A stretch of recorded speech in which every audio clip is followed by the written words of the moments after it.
Today I'm going to show you how to use the Dropbox feature in Sycamore. It's a feature that allows students to upload work electronically straight to you under a specific assignment in your Sycamore class page, much like online cloud services allow you to do, such as Google Classroom or even Dropbox.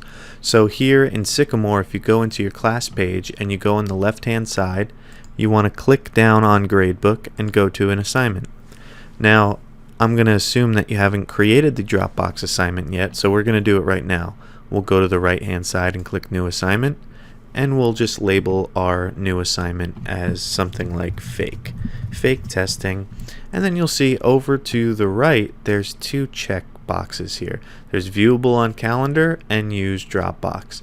By default, Viewable on Calendar is going to be on, which means if you pulled up your calendar on Sycamore, you'd be able to see that the assignment is upcoming. So I highly suggest you keep that way.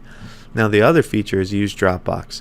If you want students to be able to upload their work straight into this assignment through the Sycamore class page in order for you to see it, then you need to check off that box. And then you add the assignment as normal. You could add your details, go down, click Add.